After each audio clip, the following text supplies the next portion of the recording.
ఇక Donald Trump America అధ్యక్షుడిగా రెండవసారి బాధ్యతలు చేపట్టినప్పటి నుంచి కూడా నిత్యం వార్తలు నిలుస్తూనే ఉన్నారు.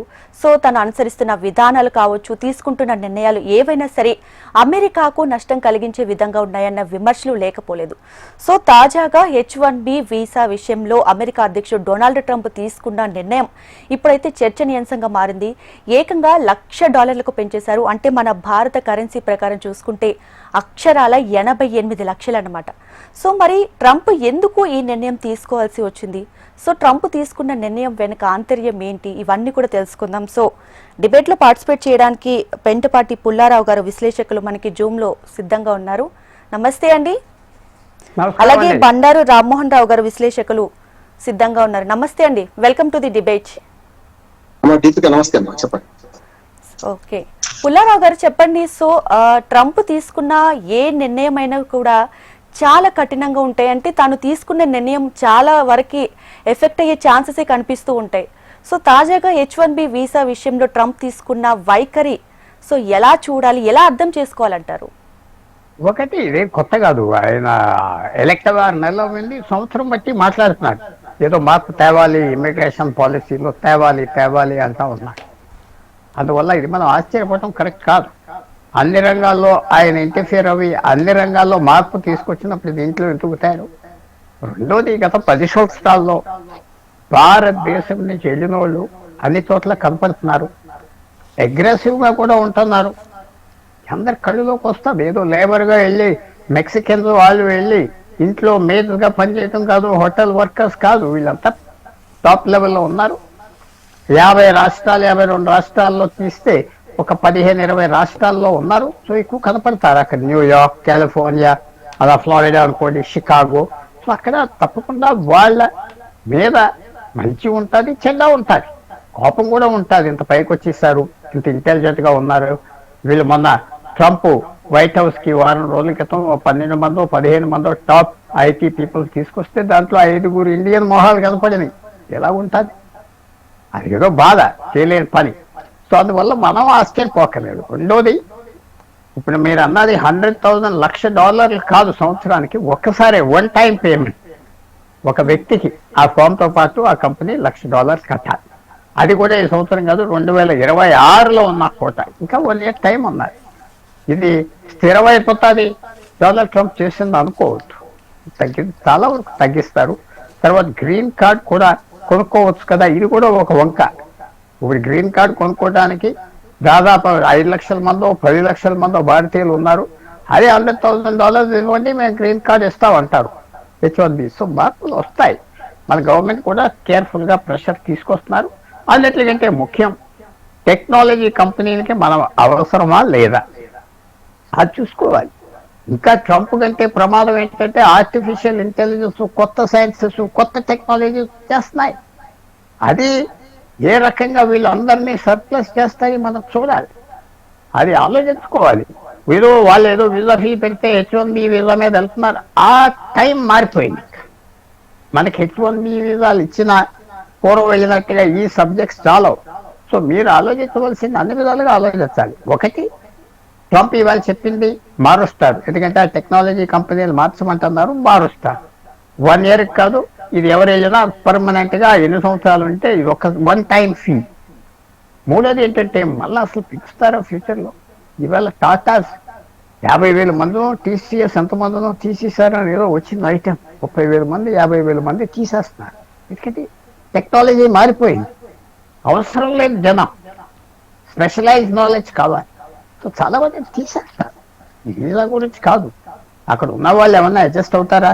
సెటిల్ అయిన వాళ్ళు ఉద్యోగాల్లో దొరుకుతాయా దొరకవా అది చూడాలి. ఇది ట్రంప్ కంటే డేంజర్ వీళ్ళందరికీ. చేంజ్, మార్పు, టెక్నాలజీ మారిపోయింది. సో ఇవన్నీ ఉండగా మనం ఒక విషయం జ్ఞాపకం పెట్టుకోవాలి. మన దేశానికి మనం పాలసీ మనం ఇష్టం వచ్చినది చేస్తాం, ఆ దేశాలకు వాళ్ళు చేసుకుంటారు. మనకున్న బలంతో మనం నెగోషియేట్ చేయాలి. గవర్నమెంట్ ఆఫ్ ఇండియా, భారతదేశం ప్రభుత్వం వెళ్ళి ఏమండి మాకు 5 లక్షలు మార్పు తీయొద్దు, సంవత్సరానికి 80,000 మంది ఇవి H1B వీసా చేస్తున్నారు ఇవ్వాలి, అది మన కాలబేరానికి వెళ్ళామంటే వాళ్ళు ఫినిష్ చేసేస్తారు. దాని గురించి చూస్తున్నారు. వాళ్ళ టెస్టింగ్ పాయింట్ ఏంటంటే వీళ్ళ వీసాలు నొక్కి ఇలాంటివి చేస్తే గవర్నమెంట్ ఆఫ్ ఇండియా ఎంత భయపడుతుంది, అది కూడా పాయింట్.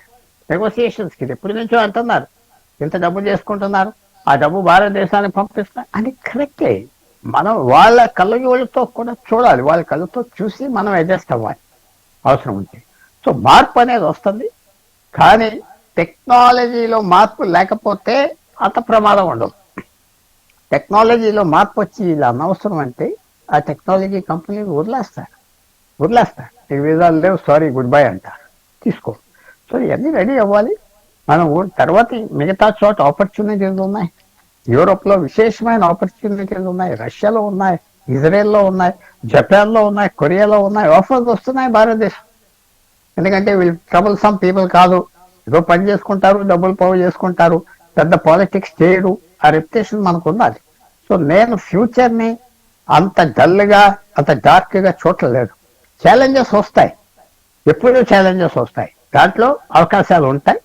నేను ఇందాక మీరు ఏదో అమితాబ్ కాంత్ అన్నాడు, ఇలాగ ఇస్తాం, ఇదే పెద్ద అవన్నీ అన్నాడు. ఆయన 11 సంవత్సరాలు కూర్చున్నాడు, వెళ్ళిపోయాడు. నీతి ఆయోగ్ నుంచి 11 సంవత్సరాల్లో ఏం చేయలేదే. నేను అడిగేది ఏం అడుగుతున్నా, ఇలాంటి మార్పు వస్తుందో నువ్వు గ్రహించలేదా? టెక్నాలజీ మారిపోవచ్చు, అమెరికాకి అక్కర్లేదంటే అప్పుడే, వాళ్ళు కాదన్నప్పుడే నీకు నిద్ర వస్తుందా?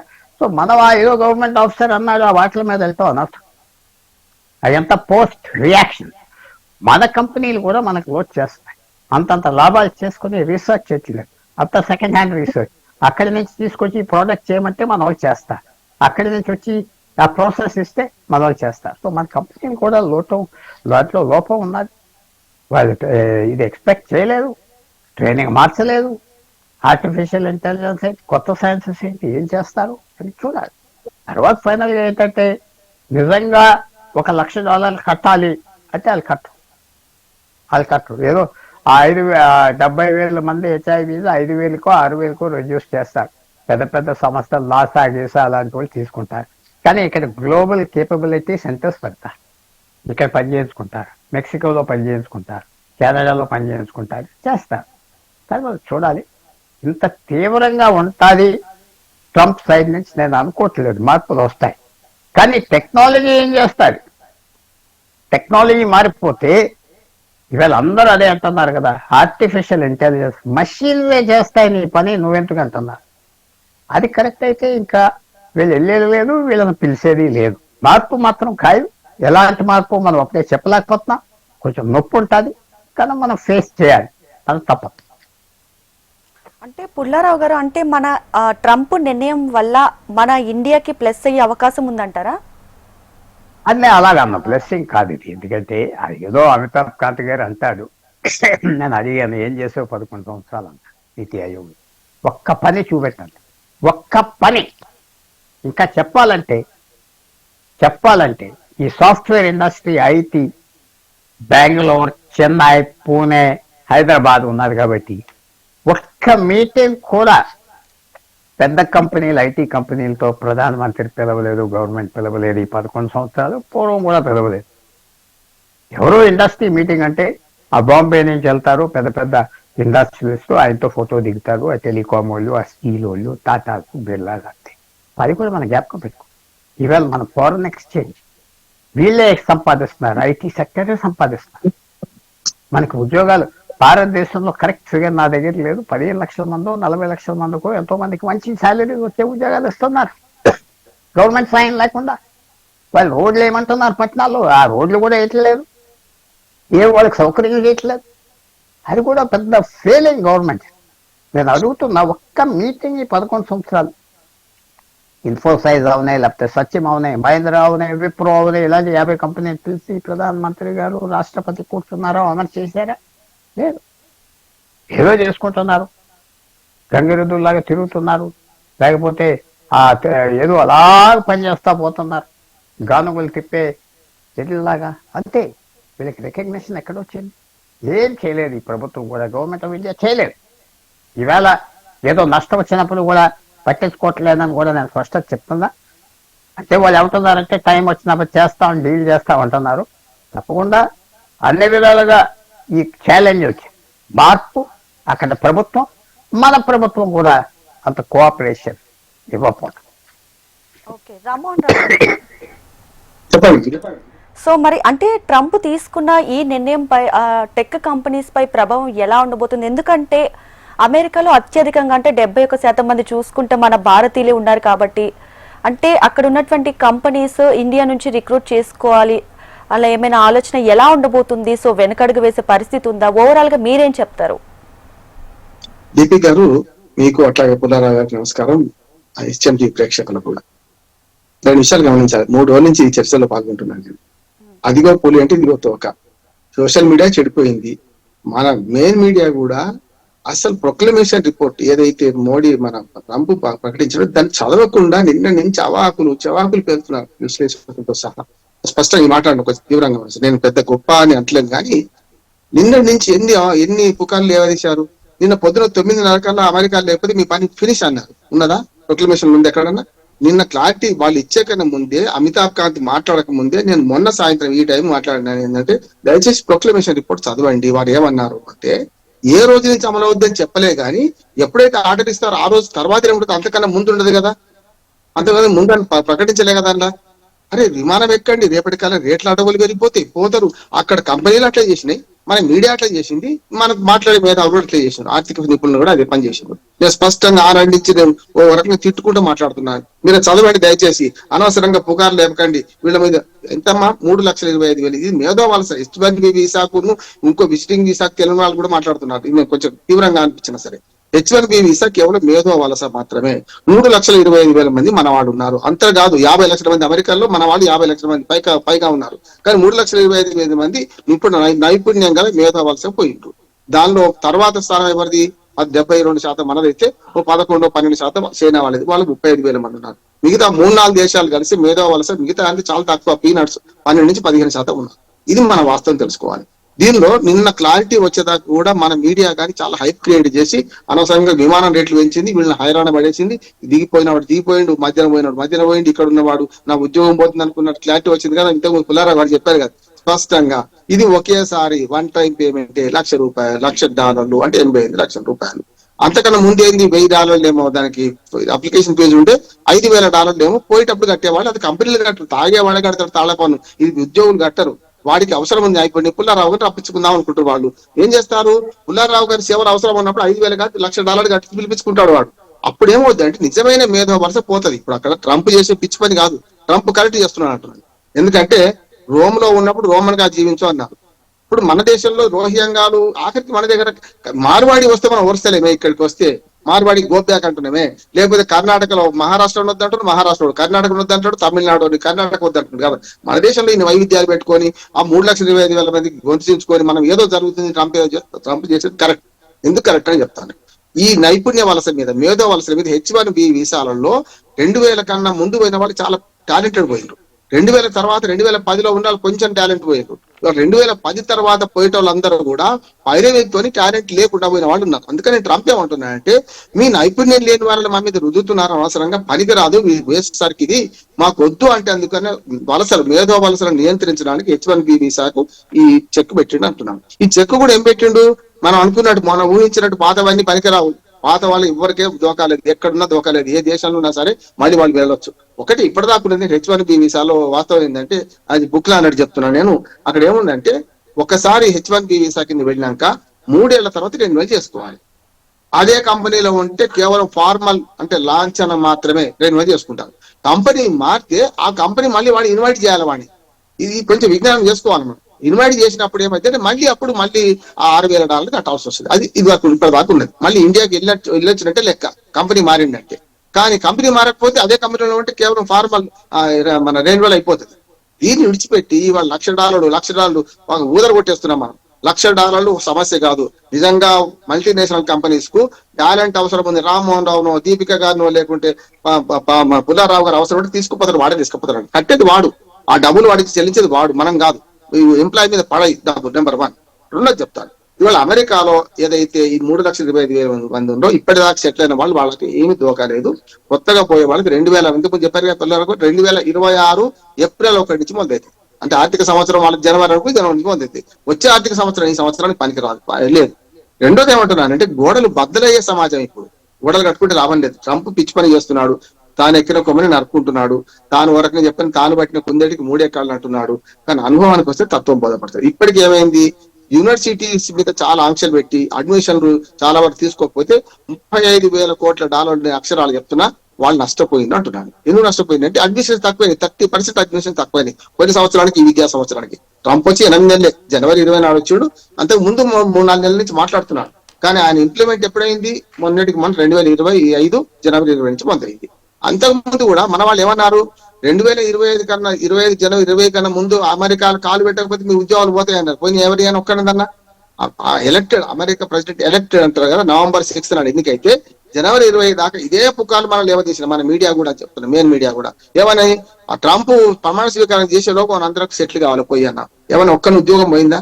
ఎందుకు ఇట్లా చేస్తున్నారు నాకు అర్థం కాదు. రెండో చెప్తాను దీపిక గారు, అంటే కొంచెం ఆవేశమైనా సరే వాస్తవాలు తెలుసుకోకపోతే ఏమైందంటే ఈ హైప్ వల్ల హైరాణ పోతున్నారు, తల్లిదండ్రులు హైరాణ పొందుతున్నారు, బీపీలు వేసి షుగర్లు పెడుతున్నారు వీళ్ళందరికీ అంటున్నారు. ఇక జరగబోయేది చెప్తా. ఎందుకు ఈ పని చేసిండు మొదటి అంటే మన ట్రంప్ అంటే, ట్రంప్కి అర్థమైంది ఏంటంటే ఇందులో భారతీయులు ఎక్కువ ఉన్నారు. అత్త మీద కోపం దుత్త మీద చూపెడదాం అనుకుంటున్నారు. అత్త మీద కోపం ఏమది, రష్యా మీద కోపం. రష్యా ఉక్రెయిన్ యుద్ధం ఆగుతలేదు, నేను చెప్పినట్టు వింటలేడు వాడు అని వాళ్ళ కోపం కదా. దాన్ని ఏం చేస్తున్నారు, చైనా మీద చూపించలేరు. చైనా మీద ఎందుకు చూపించలేరు అంటే చైనా సంగతి ఏంది, వాళ్ళు దేనికైనా సిద్ధమంటున్నారు, మనం కూడా సిద్ధమంటున్నాం కాదంటలే. కానీ ఇద్దరి మధ్యన అంటే అమెరికా రష్యా మన ఏదైతే జియో పాలిటిక్స్ వల్ల లేకుంటే యుద్ధం పాలిటిక్స్ వల్ల మనను మధ్యన బలి చేసే ప్రయత్నం చేస్తున్నాడు. చిన్న ఉదాహరణ సామాన్య ప్రజలకు అర్థం కావాలంటే, భార్యాభర్తలు కొట్లాడబెట్టి కూడా పోరలు కొడతారు, కింద పిల్లల్ని కొడతాడు వాడు. అదే పని చేస్తున్నాడు, ఇద్దరి మధ్యన మన మీద కొడుతున్నాడు. కానీ మనం ఏం చేస్తున్నామంటే కుక్క కాటుకు చెప్పు దెబ్బ అంటున్నాం. నిన్న జిఎస్టీ దిగి చేస్తున్నాడు. జిఎస్టీలో 4 స్లాబుల నుంచి 2 స్లాబులు చేయడంలో కూడా అర్థం పరమార్థం ఉన్నది. సరే, మన మిగతావన్నీ కూడా మోడీ చెప్తున్నంత ఘనంగా ఉండకపోవచ్చు, కానీ జిఎస్టీ సంస్కరణ వల్ల ఏమైందంటే మన వస్తువులు మన మార్కెట్ మనం పెంచుకుందాం, నైపుణ్య వలసను మనం ఆపలేం, పోయేది పోతాం. నైపుణ్య వలసని పోకుండా మన దగ్గర వాళ్ళకి మన దగ్గర పని కల్పించాలంటే కొనుగోలు శక్తి పెరగాలి. కొనుగోలు శక్తి పెరగాలంటే ఏం చేయాలి, 4 రకాల స్లాబులు 2% తగ్గించడం కూడా ఇందులో భాగం. చెప్పకనే చెప్పినాడు నిన్న. ఇది కూడా మన మీడియా చేస్తున్న పని. మన మీడియా అంటే ఓన్లీ హెచ్ఎంటీవీ కాదు, నేను మీరే మెయిన్ మీడియా అంటున్నాను. వాళ్ళు చేసిన పని ఏంటంటే మోడీ గారు నిన్న ప్రసంగానికి ముందు ఒక 2 టీవీలో మాట్లాడారు.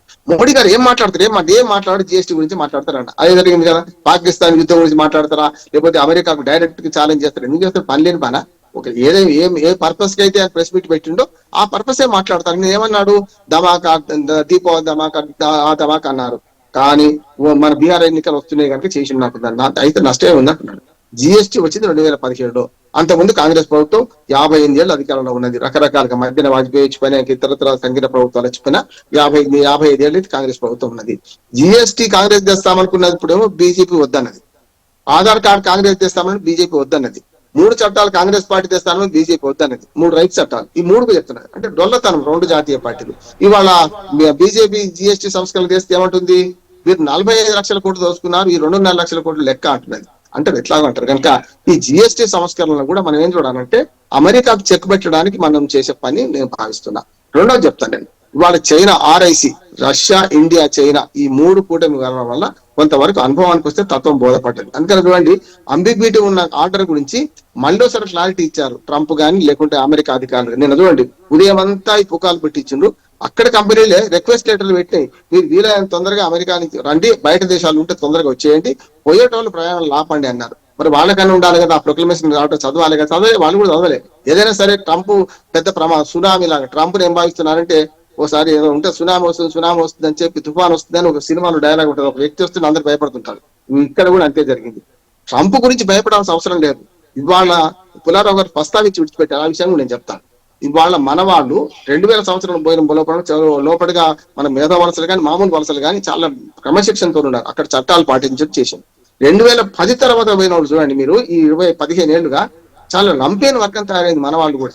ఆ దేశానికి పోయి ఆ దేశ చట్టాలను ధిక్కరిస్తాం, ఆ దేశానికి పోయి మన ఇష్టం ఉన్నట్టు ఊరేగింపు తీస్తాం, ఆ దేశానికి పోయి పబ్లిక్ న్యూసెన్స్ క్రియేట్ చేస్తాం. వానికి ఎట్లా ఉంటది కదా, మన పొదుపర్లే, మన వాళ్ళు చాలా పొదుపర్లు. అమెరికా వాళ్ళు అక్కడ వాళ్ళ 5 రోజులు సంపాదిస్తారు, 2 రోజులు మొత్తం ఖర్చు పెట్టి 6వ రోజు 7వ రోజు మళ్ళీ సోమవారం నాడు మనకు బిచ్చో చిప్ప అంటారు. అంటే ఏమనంటే ప్రతిరోజు పరిగెడిపే వాళ్ళు మనం సంపాదిస్తున్నారు, ఆస్తులు కొంటున్నారు, ఇల్లు కొంటున్నారు, రకరకాల మన సాంస్కృతిక ఉత్సవాలు చేసుకుంటారు, పుట్టినరోజులు కూడా ఘనంగా చేసుకుంటున్నారు, రోడ్ల మీదకి వస్తున్నారు. సమస్య ఎప్పుడు కూడా అంకుర్ అనే సినిమా వచ్చింది మా దీపిక వెంకట్. అంకుర్ సినిమాలో లాస్ట్ ఒకటే మాట చెప్తాను. అంకుర్ సినిమాలో ఒక పేదవాడి గుడిసె నుంచి అద్దాల మేడ వైపు రాయిస్ వేస్తారు, ఆ సినిమా అక్కడ ముగిస్తారు. ఇవాళ కూడా అదే అమెరికాలో ఏమనుకుంటారంటే మేము ఇంత చదువు చేయి మా ఊళ్ళో ఉద్యోగాలు దొరకలేవు, వీళ్ళు ఇండియన్స్ వచ్చి లేకపోతే మిగతా దేశాల వాళ్ళు చేస్తున్నారు కనుక వాళ్ళు నిరోధించాలి అనే ఒక ఉక్రోషం ప్రజలు కనపడుతుంది. ఆ ప్రజల భావాన్ని ట్రంప్ వ్యక్తం చేస్తున్నాడు. ఒక్క అమెరికా కాదమ్మా, కెనడా, మీకు మన మన బ్రిటన్, మనకు ఫ్రాన్స్, రకరకాల యూరోపియన్ దేశాలు కూడా ఎందుకు వచ్చింది? మనం పోయి అక్కడ పెత్తనం చేస్తున్నాం కనుక వచ్చింది. రాజకీయ పార్టీలకు మనం అక్కడ మన శాఖలు తెరుస్తాం, సినిమా హీరోలకు శాఖలు తెరుస్తాం, అభిమాన సంఘాలు తెరుస్తాం, ఇట్లా పడితే అట్లా రోడ్డు మీద ప్రవర్తిస్తాం. మన వాళ్ళు తప్పు కదా, కనుక మన వాళ్ళు జాగ్రత్తగా ఉండాలి. పోయిన తరానికి అయితే ఇప్పుడు ఏం దోకలేదు, వచ్చేవాడికి ₹1,00,000 అనేది పడుతుంది. దీంతో పాటు గోల్డ్ కార్డు గురించి ఒక మాట చెప్తాను.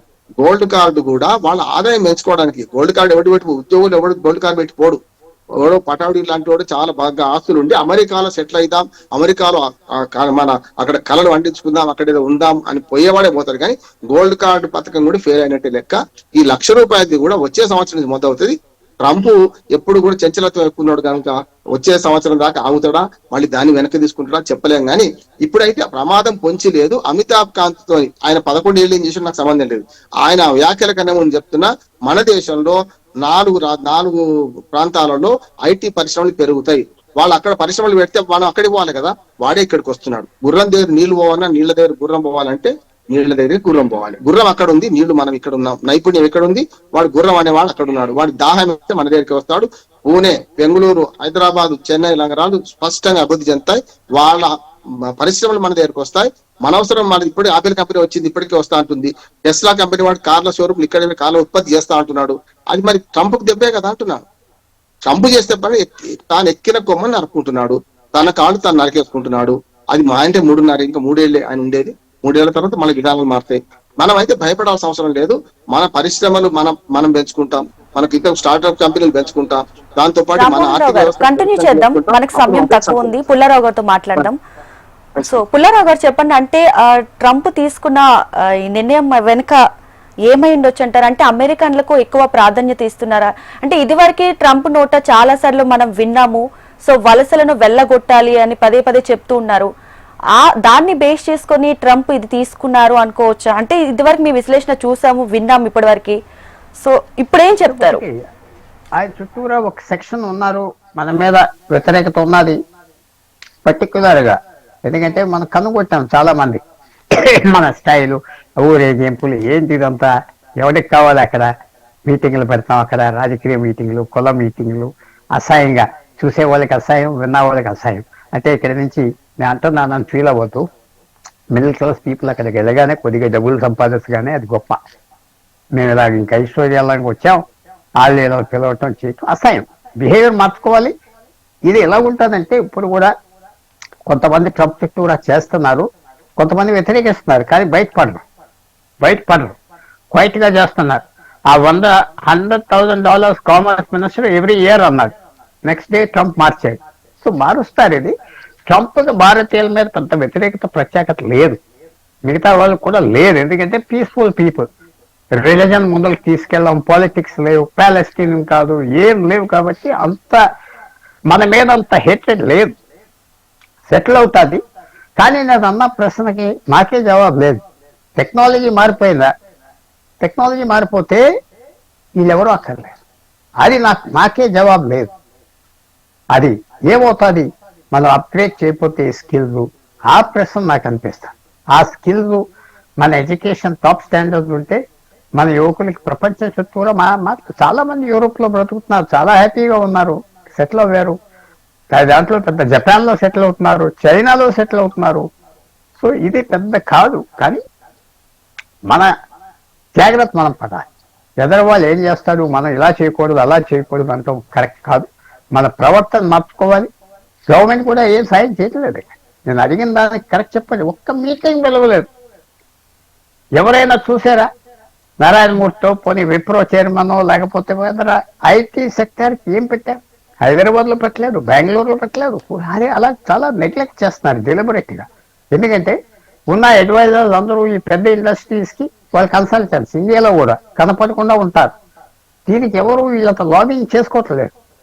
తప్పకుండా మనకి ఆలోచన రావాలి. ఇవన్నీ స్మోక్లెస్ ఇండస్ట్రీస్, పొగలేని వ్యాపారాలు, పొల్యూషన్ లేని వ్యాపారం. మన సాఫ్ట్వేర్, ఐటీ ఎంతో సంపాదిస్తుంది. సో మార్పు రావాలి, యాటిట్యూడ్ చేంజ్ రావాలి. ఫ్యూచర్ మన చేతిలోనే ఉన్నది. ఇతర దేశం ఇలా చేశారు అలా చేశారంటే కుదరదు. మన చేతిలో ఉన్నది. మన ఎడ్యుకేషన్కి ఎంఫోసిస్ ఇవ్వట్లేదు, పాలిటీషియన్స్ కూడా ఇవ్వట్లేదు. చెప్పండి, ఏ స్టేట్ గవర్నమెంట్ అయినా నీకు మంచి ఎడ్యుకేషన్ ఇస్తాం, నీకు స్టాండర్డ్స్ పెంచుతాం, నువ్వు చదివినంత చదువుకో అంటలేదే. నీకు బస్ ఇస్తాం, లేకపోతే గెంజిస్తాం, ఇది ఇస్తాం, అది ఇస్తాం అంటున్నారు. ఎడ్యుకేషన్ మీద, స్కిల్స్ మీద ఎంఫోసిస్ ఇస్తున్నారా మారే ప్రపంచంలో? అది నాకు కనపడుతుంది. ఒక్క మాట దీపిక గారు, ఒకటే మాట నేనేమంటున్నా అంటే, ఇంతకుముందు ప్రశ్న వేసుకొని వారు నా దగ్గర జవాబు లేదని నా దగ్గర ఉన్న జవాబు నేను స్పష్టంగా చెప్తున్నా. గతంలో కంప్యూటర్ వస్తే ఉద్యోగాలు పోతాయని బ్యాంకు వాళ్ళు అందరూ సమ్మె చేసిండ్రు. ఇవాళ కంప్యూటర్ వస్తే ఉద్యోగాలు పోయినాయా? ఆర్టిఫిషియల్ ఇంటెలిజెన్స్ అటువంటిదే అంటున్నాను. వారికన్నా నాకు వయసు వచ్చిన అనుభవం తక్కువే, కానీ నేను ఒక మాట చెప్తున్నాను పునరావు గారికి. మన దగ్గర ఫస్ట్ జాబ్ ఉన్నది.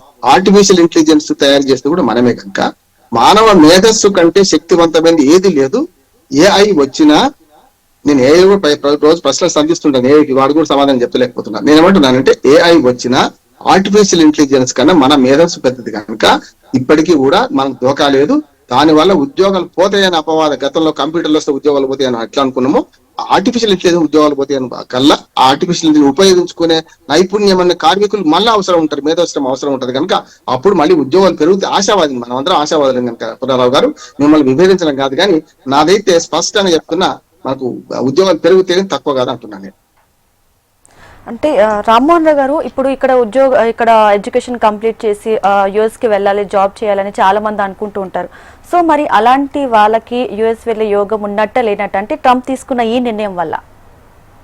కన్నవారి కళలు, అమెరికా కళలు మానుకోండి అని మన కన్నవారికి చెప్పాలి, ఇక్కడ దేశస్తులు చెప్పాలి. ఎందుకంటే అమెరికా మాత్రమే లాస్ట్ రీచ్ కాదు, లాస్ట్ రీచ్ అది కాదు అనుకోవాలి. ఒకటి. రెండోది ఏంటంటే, ఇప్పుడు మేధో వలస పోయే వాళ్ళలో చాలా మంది నైపుణ్యం లేని వాళ్ళు పోయిందనే కదా మన ట్రంప్ ఆవేదన. అందుకనే కదా అది పోవాలంటే స్పష్టంగా మనం కన్నవారి కళలు మానుకోవాలి. అమెరికా ఒక్కటే లేదు, ప్రపంచం విశాలమైంది, చాలా ప్రపంచంలో చాలా దేశాలు ఉన్నాయి, వాటికి వెళ్తే మంచి ఉండదని నా ఉద్దేశం. ఓకే, పుల్లారావు గారు కన్క్లూడ్ చేసేసేయండి. పుల్లారావు గారు ఫైనల్ గా ఏం చెప్తారు? వెళ్ళట్టున్నారు. ఓకే, రామ్మోహన్ రావు గారు ఫైనల్ గా మీరేం చెప్పదలుచుకున్నారు? నేనేమంటున్నామా, ఈ $1,00,000 దాని మీద భయపడాల్సిన అవసరం లేదు. నెంబర్ 1. రెండోది, మన ఉద్యోగాలు పోతే అని భయపడాల్సిన అవసరం లేదు. మన మేధోశ్రమం వాళ్ళకి తప్పనిసరి అవసరం. వాళ్ళు కనుక అక్కడికి పిలుచుకునే క్రమంలో ఇటువంటి పిచ్చి వయసాలు చేస్తే అక్కడ కంపెనీలు తరలి వస్తాయి. అమితాబ్ కాంతితో పూర్తి ఏకీపిస్తున్నాను. నిన్న సాయంత్రం అన్న నేను ఉదయం చెప్తున్నాను, మనకి ఏమి దోకా లేదు, భయపడాల్సిన అవసరం లేదు. మన నైపుణ్యం ఉంది, మన పరిశ్రమలు ఉన్నాయి, మనం కూడా పెట్టుకునే స్తోమతున్నది. అక్కడే ఇక్కడికి వస్తాయంటున్నాను. దానివల్ల కొత్తగా ఇప్పుడైతే వెంటనే ఆర్థికంగా మార్పులలో వెంటనే 3 నెలల్లో 6 నెలల రిజల్ట్స్ రావు. 6 నెలల తర్వాత మనం పరిశీలించుకోవచ్చు. దీనివల్ల మన దేశానికి అయితే దోకా లేదంటున్నాం. మేధావులు సాగడం వల్ల దోకా లేదు. వాళ్ళు కూడా వాళ్ళ మంచి సరుకు వాళ్ళు ఎప్పుడైనా థ్యాంక్ యూ అండి. అదే విధంగా పుల్లారావు గారికి కూడా థ్యాంక్ యూ అండి. సో డిబేట్ లో పార్టిసిపేట్ చేసి ట్రంప్ కి సంబంధించి H1B వీసా విషయంలో మీ అమూల్యమైన సమయాన్ని కేటాయించి చాలా విషయాలు కూడా తెలియజేసినందుకు థ్యాంక్ యూ అండి ఇద్దరికి.